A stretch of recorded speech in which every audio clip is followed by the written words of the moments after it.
bahwa tidak baik di mata Allah Subhanahu wa taala apabila kita tidak menikmati syukur yang diberikan kepada kita senantiasa mengucapkan alhamdulillah. Pada hari ini Senin kita berjumpa di kelas 12 fikih. Sebelumnya kita coba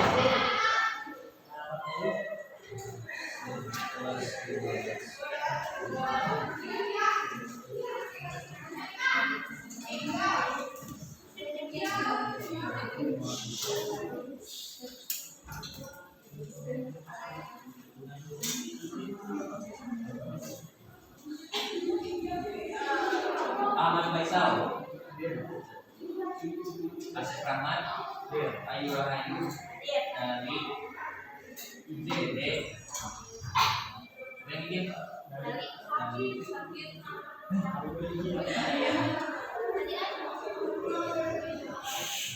ini Bapak Romi Febriana, oke, Ardiansa, Kira, Dimudin mana kami? Siti Masuki, Meksa, Muhammad Maududin, Muhammad Zainuddin, Nisa, Novi, Kandi, Eva, Fethi, Sakodin, Salsabila, Senti, Sidi Abdullah, Cynthia, Siti Masito, Siti Rahma,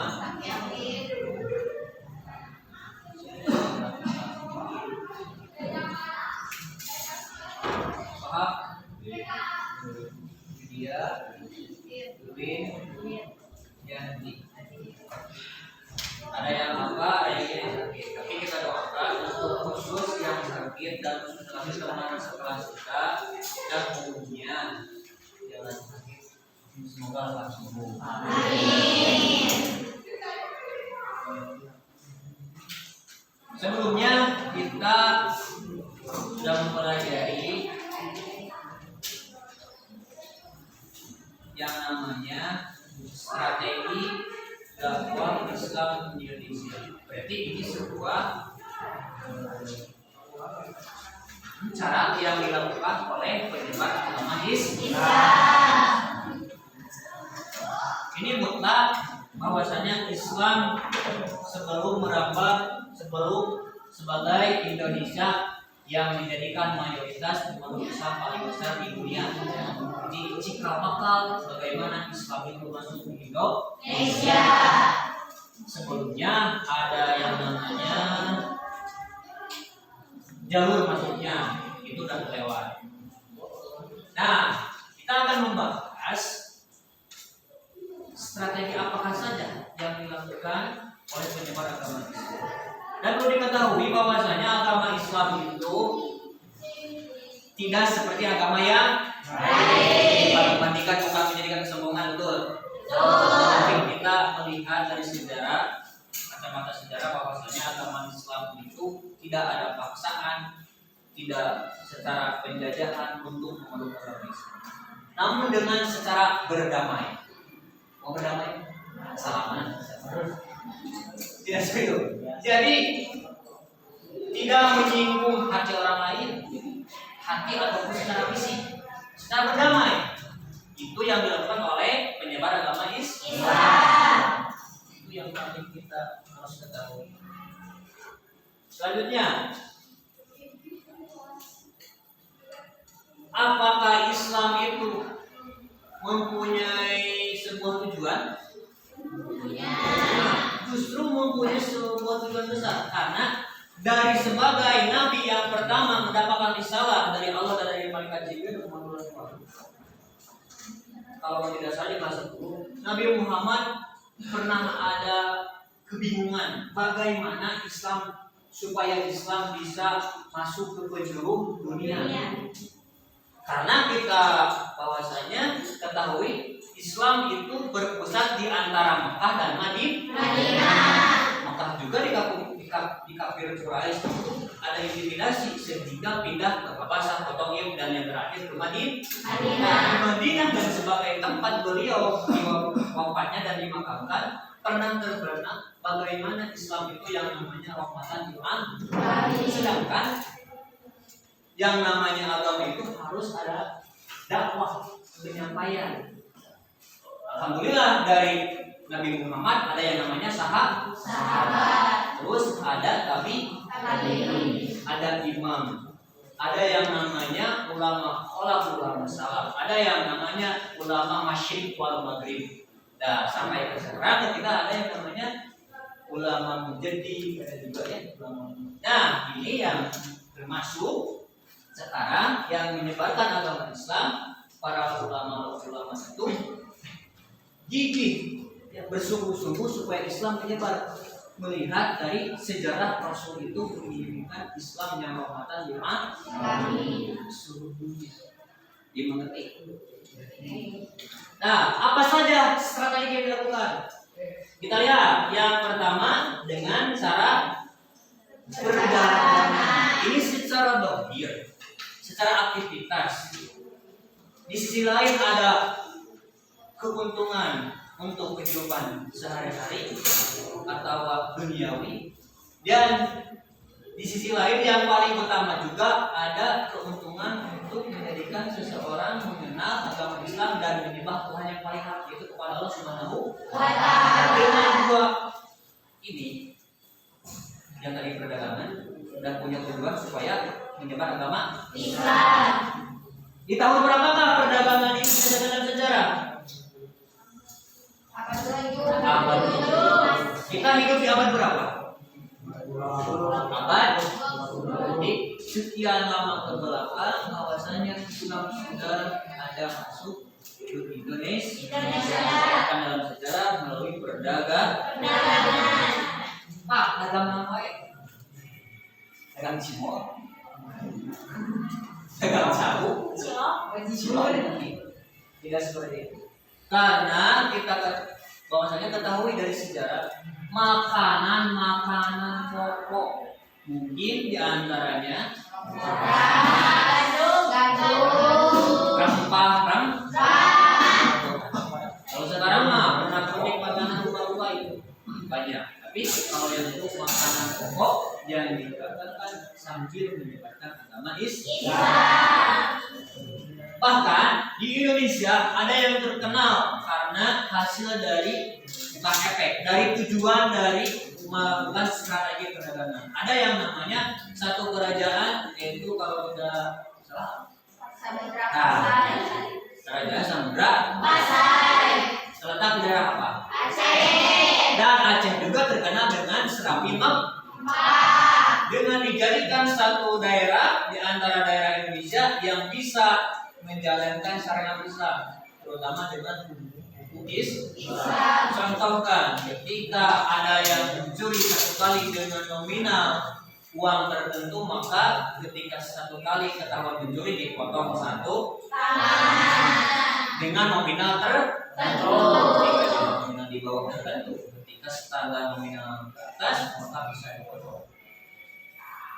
Karena Aceh menjadikan julukan Serambi Mekah. Ini dari apa? Efek keberhasilan dari tujuan ataupun memakai strategi perdagangan. Yang kedua,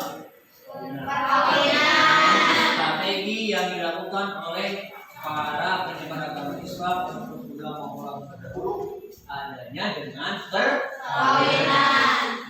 Apakah boleh perkawinan dengan satu jenis? Tidak. Di Islam kalian tidak boleh tahu dari mana? Dari agama Islam. Tidak menutup kemungkinan di negara lain untuk perkawinan boleh satu jenis, seperti laki-laki dengan laki-laki, perempuan. Karena mereka tidak melihat atau memakai aturan agama Islam. Islam. Jadi di sini diperbolehkan di Islam itu perkawinan antara laki-laki dan perempuan. Apakah dibolehkan dengan secara paksaan?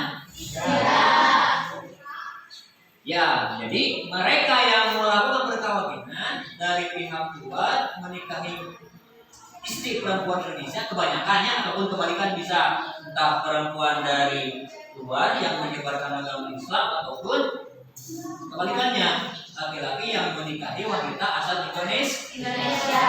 Maka ketika perkawinan dan dilakukan oleh khususnya penjara Islam, karena di sana ada rukun, tahu rukun, suatu kewajiban yang harus adanya. Kalau tidak rukun tidak sah, seperti rukun sholat, rukun pernikahan. Di antaranya harus seiman. Otomatis ketika melakukan pernikahan yang tadinya belum memeluk agama Islam karena ada timbul rasa jatuh dari mata turun ke hati, bukan dari mata terlihat oleh mata jatuh ke hati.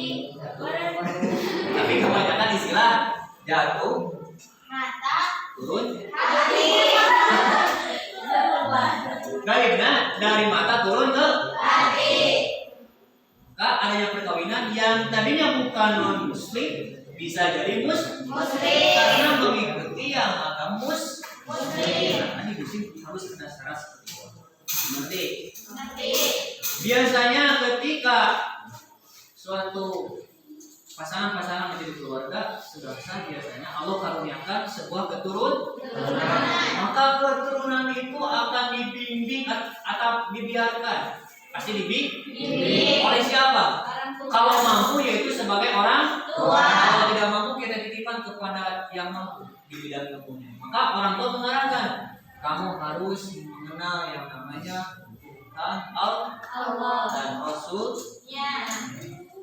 Pelajaran agama itu dikhususkan kepada siapa? Keturunan yang tadi sudah menikah. Jadi secara ilmu matematika bertambah bukan? Adanya jalur pernikahan atau perkawinan. Kalau dalam sejarah disebutkan ada yang namanya pernikahan antara Raden Rahmat. Kalau jalur Wali Songo itu Sunan Ampel. Beliau menikahi dengan Nyai Manila, ya, yaitu dari Putri Campak Wijaya. Ketika menikahnya seorang putri atau seorang raja, maka itu menjadikan berita yang wah di zaman itu kurang sultan yang budak sultan si acaranya kejujuran ya. Itu mah hanya untuk naon pengungkapan rasa kegembiraan atau rasa yang paling utama ketika mengingatkan sekitarnya ada kerukunan ketika yang muslim menjadi muslim. Yang ketiga, pendidikan. Apakah penting sebuah pendidikan? Apakah pendidikan harus ada suatu lembaga? Harus. Lembaga itu apa? Sebuah wadah. Ada yang namanya pendidikan formal dan non formal. Kalau dahulu itu lebih ke apa? Jadi sesuatu yang belum terikat dengan aturan-aturan. Karena dahulu bukan pemerintah, sebuah raja kembalikan dari pada masing-masing. Kalau kita kan ikut pemerintah, seperti MA sederhana dengan SMA. Kalau dahulu itu pendidikan didirikan oleh para ulama khususnya. Kira-kira yang terbenam di dalam pikiran kalian, ulama biasanya mendirikan pendidikan apa? Untuk sebutan kalimat umum. Untuk daerah mungkin Jakarta, Bandung, itu pesantren. Untuk daerah Jawa dan Madura ada istilah pesantren itu biasanya dengan penyebutan beda dengan yang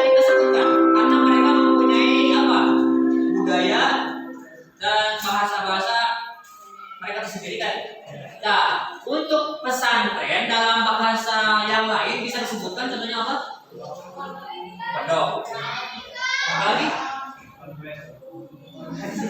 Musikahan, pesantren.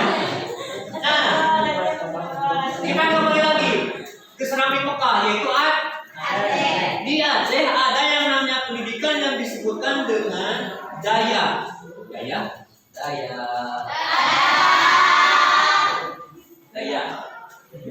Sama dengan pesantren.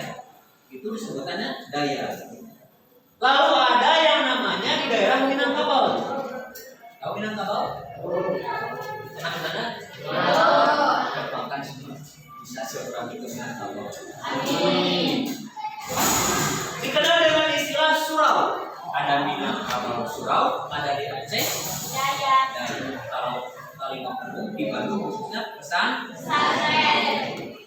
Nah, pendidikan yang mana pendidikan itu cukup ditanamkan lebihnya ke agama Islam. Kita kembali ke agama Islam yang kita sudah pelajari. Di Islam itu ada yang namanya apa saja? Yang paling mendasar iman, ihsan. Kedudukan yang paling tinggi apa?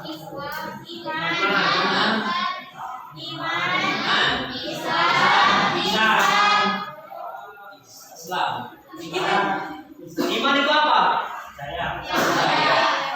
Nah, kita mengetahui sampai sekarang definisi iman itu mungkin dan yakin ini terusan dari surau ataupun daya yang terdahulu dipakai oleh para ulama sebagai pendidik. Iman itu meyakini bahwa meyakini adanya Allah Subhanahu wa Ta'ala. Kalau dalam rukun kan banyak tuh iman, ada rukun Islam. Ihsan supaya memadamkan suatu atau seseorang ketika beribadah. Definisi ihsan bisa dua. Ketika sholat contoh. Dan juga kita merasa dekat dengan Allah ketika sholat. Kalau belum mampu kita merasa dekat dengan Allah atau melihat dengan Allah, maka ulama berpendapat diganti dengan ditanamkan di hati kita, dirasa bahwa kita itu dipandang, dilihat, selalu diawasi oleh Allah. Itu definisi ihsan. Kita contohkan. Ketika kalian ada guru dan ada tidak guru, ketika diberi tugas, apakah kalian suka berleha-leha ketika tidak ada guru? Beda dengan ada guru? Contohkan petani. Apa biasa? Kalau itu pun ada pegawai, bapak-bapak atau ibu. Ketika pegawai itu bapak lihat atau bapak awasi, maka mereka ketika bekerja bersungguh-sungguh karena ada yang melihat. Apa bedanya kita tanamkan ketika sholat supaya khusyuk Allah melihat? Maksudnya Allah mengawasi ibadah kita. Itu pengertian ihsan. Kalau mampu kita meyakini dengan makrifat bahwasanya Allah selalu ada dalam kita. Kalau yang belum mampu yang pertama, maka yang kedua. Kita dilihat Allah mengawasi. Meskipun kita sudah tahu Allah Samiul Alim, Allah Samiul Basir, Allah Maha mengetahui, Allah Maha melihat. Banyak di Al-Quran dari Allah. Ya, itu beberapa strategi yang diampuh oleh para ulama khususnya yang menyebarkan Islam. Bagaimana hasilnya Islam mencapai sebagai mayoritas di negara Indonesia. Paham? Ada yang ditanyakan? Perihal dari 3 poin tadi. Oh, masih ada ya? Strategi yang diambil oleh para ulama, yaitu dengan kesenian dan budaya. Nah, ini pinternya, bijaknya para menyebar agama Islam yang menyebarkan agama di Indonesia tidak menghilangkan yang namanya kesenian, kearifan lokal dan budaya lokal. Siapa nama tokoh yang menjabarkan agama Islam yang memakai kesenian asli dari Indonesia sambil menjabarkan agama Islam? Siapa? Sunan Kalijaga. Sunan itu apa? Sebenarnya sebuah penghargaan karena orang itu berilmu dan beramal dari Sunan Kalijaga. Beliau di antara 9 wali songo satu-satunya ataupun bisa dikatakan aneh, nyeleneh dengan sunan yang lain. Yang lain coba gamis pakai sor, yang lain dakwah dengan hak, ini batil, tidak memakai alat seni yang lain. Tapi dalam sejarah disebutkan bahwasanya Sunan Kalijaga pakaiannya lebih mengedepankan pakaian arifan pakai belangkon istilah Jawa ya. Pernah didebat dalam sejarah, ini di luar materi. Ketika sunan yang lain yang namanya manusia biasa, meskipun mereka para ulama ilmunya tinggi itu sebutan karena kita merasa sebagai orang awam, mereka penuh dengan ilmu. Pernah seketika dalam sejarah disebutkan ketika ada kumpulan antara 9 sunan, 9 itu sombong, jadi sama-sama saja wali 9 atau wali sombong. Sunan yang lain berbicara kepada Sunan Kalijaga, ya Sunan, antum itu kan sebagai penyebar agama harusnya tahu pakaian yang sunnah yang gimana, pakaian yang lebih afdal itu bagaimana. Kan kita yang pakai imamah. Sunan langsung menjawab, ya betul, sunnah itu ada dilihat dari Rasul secara pakaian sunahnya pakai gamis juga, pakai imamah, coba di kiri bersiwak dan lain-lain. Tapi saya berhusnuzon karena di mata Allah itu sama. Dikembali dari.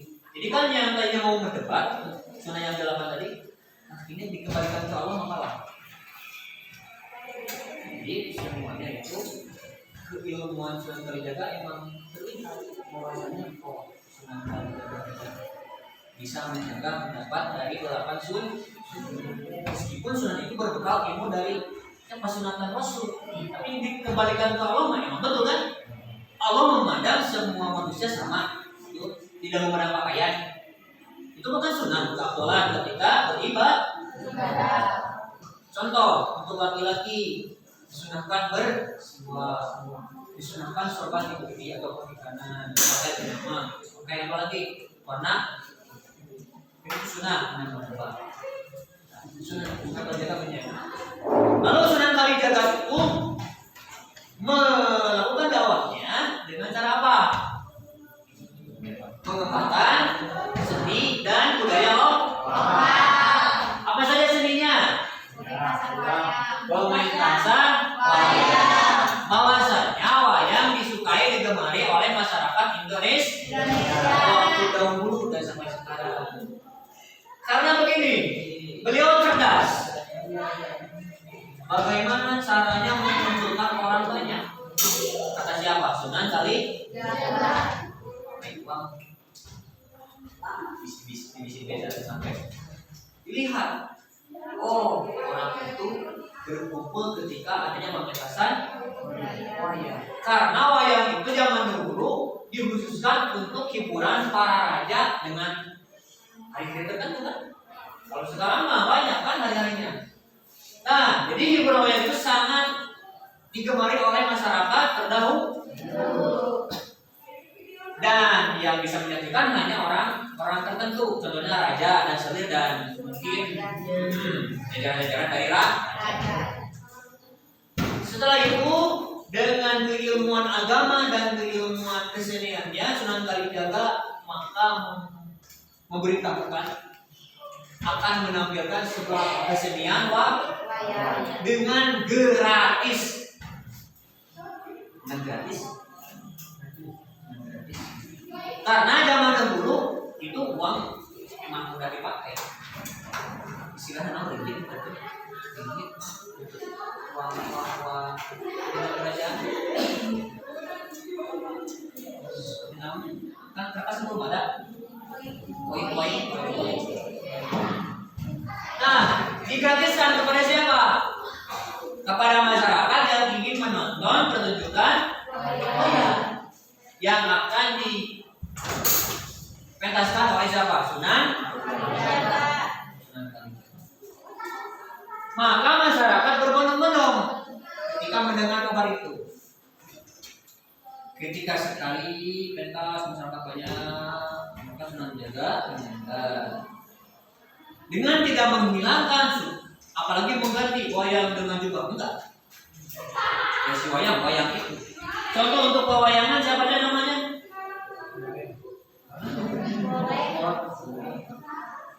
Wayang apa saja? Wayang golek, wayang kulit, jenis wayang. Oh, kalau aktor wayang ada yang namanya apa saja? Semar, gareng, cepot. Nah, tokoh-tokoh itu ditampilkan sambil apa? Yang dibahas tentang agama Islam. Satu kali datang, maka setelah satu kali ada apa? Kabar bagi yang lain. Berarti secara tidak langsung mengajak orang lebih banyak.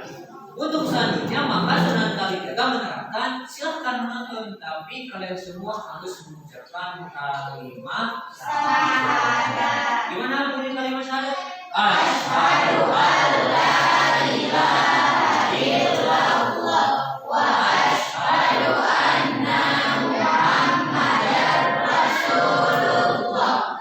Menurut secara aturan Islam, ketika seorang mengatakan itu belum dari mualaf maka sudah menjadi agama Islam dan menjalankan syariat Islam.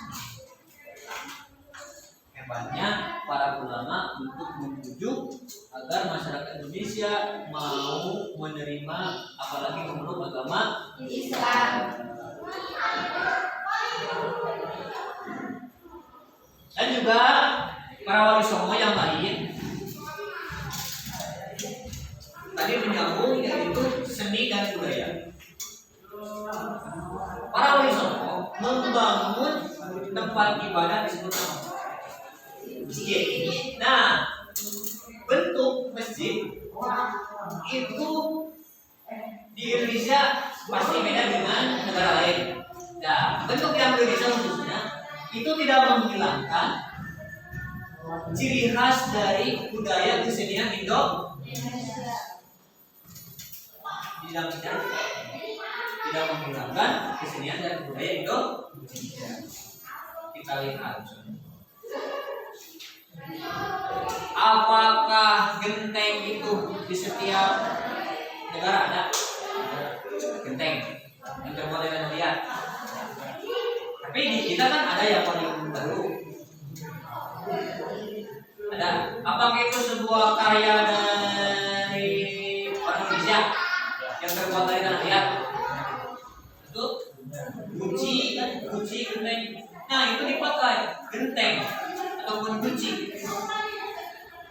Ketika sejarah memang seperti itu, ketika Bapak Halusan Bima langsung melihat lokasi ketika ziarah Wali Songo, tapi bukan sampai ke Jawa Timur. Jadi peradaban, benda-benda yang dahulunya yang dipakai di zaman Hindu dan Buddha itu di zaman sekarang juga ketika di tempat manusia masih dipakai. Tidak menghilangkan kesenian atau budaya Indonesia asli. Nah, kita lihat lagi yang sampai sekarang dipakai, yang dipertahankan di zaman sekarang. Ada yang namanya istilah janur. Tahu Tahu janur? Janur kuning. Janur ke atas. Ada istilah sebelum janur kuning mampu milik bersama. Cep. Apa sih? Sebelum janur kuning mampu milik bersama. Seperti itu maksudnya. Masih ada nggak sabar? Nah, itu janur kuning ternyata merupakan adat atau kebiasaan budaya lian dari agama Islam. Lebih tepatnya di situ. Kenapa dipertahankan? Karena ulama juga tidak melarang. Karena apa? Ada manfaat. Dan juga bahannya bukan terbuat dari yang haram. Kalau terbuat dari yang haram masih kita lihat janur kuning itu terbuat dari apa? Bahan dasar. Daun kelapa yang muda. Dianyam. Sedemikian rupa akhirnya membentuk suatu ciri bentuk, entah itu bunga ataupun buah dengan ciri khasnya sebuah janur. Manfaatnya apa? Ketika ada janur dipasang di depan rumah ataupun di sisi jalan, maka memudahkan bagi para tamu pun untuk mengetahui pukulan-pukulan yang membantu. Ada manfaat? Ada. Kita sudah beli di mana ada janur, ada pernikahan ataupun ada acara kita. Seperti itu. Adanya tidak menghilangkan kesenian dan budaya melihat dari sejarah sunan-sunan, khususnya Sunan Kalijaga yang menyebarkan agama Islam di Indonesia. Ketika strategi yang dilakukan oleh para ulama yang menyebarkan agama Islam di Indonesia. Ada pertanyaan? Kalau Bapak bisa jawab, mungkin jawab sekarang. Kalau tidak bisa jawab di PS. Bapak juga sama mencari ilmu. Karena Islam mencari ilmu, mati ulama dan dilahirkan sampai kemudian. Ada yang tanyakan? Yang berapa Pak? Laki-laki ada yang tanyakan?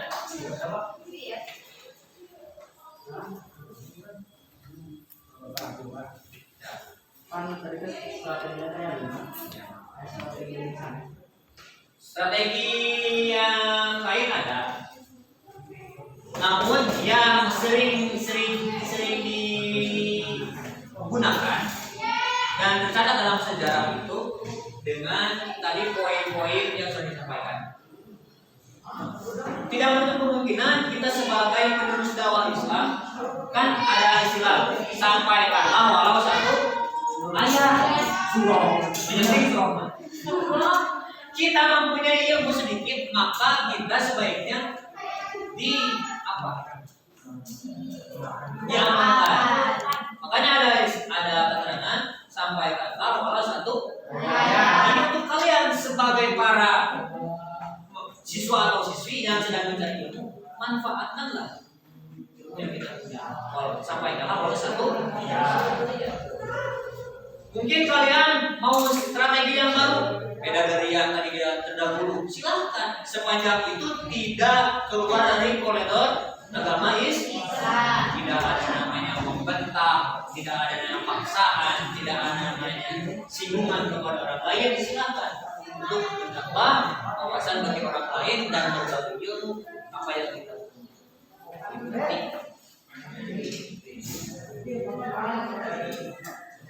Ada yang lain?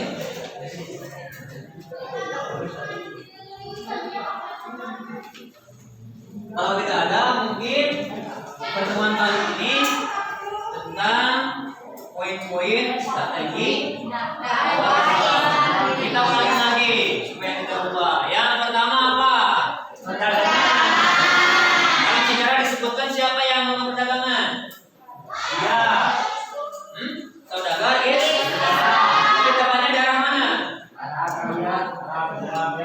Daerah mana yang disinggahi oleh orang Islam? Daerah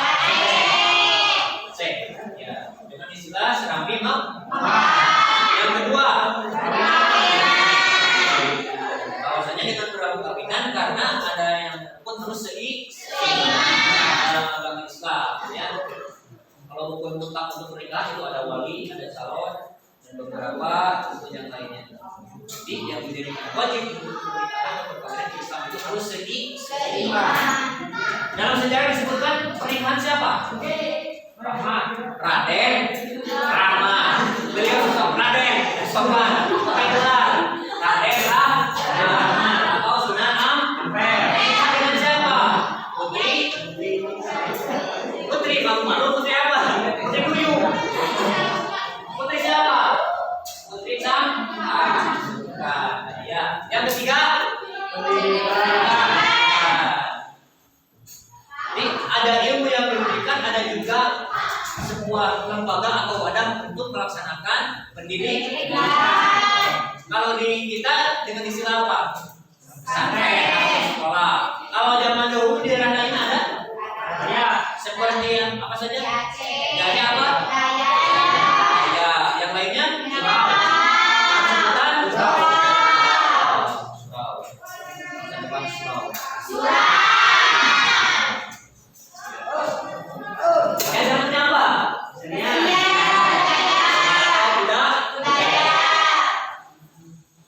Ulama tidak menghilangkan budaya asli dan kearifan lokal kesenian Indonesia. Siapa yang melakukan perannya? Dicontohkan dengan apa? Pameran, kepada masyarakat umum dengan tiket mengucapkan kalimat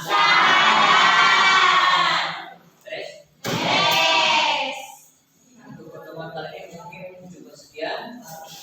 Mohon maaf bila ada kekurangan. Bapak doakan semuanya semoga sehat selalu. Amin. Bermanfaat dunia dan akhirat. Wassalamualaikum warahmatullahi wabarakatuh.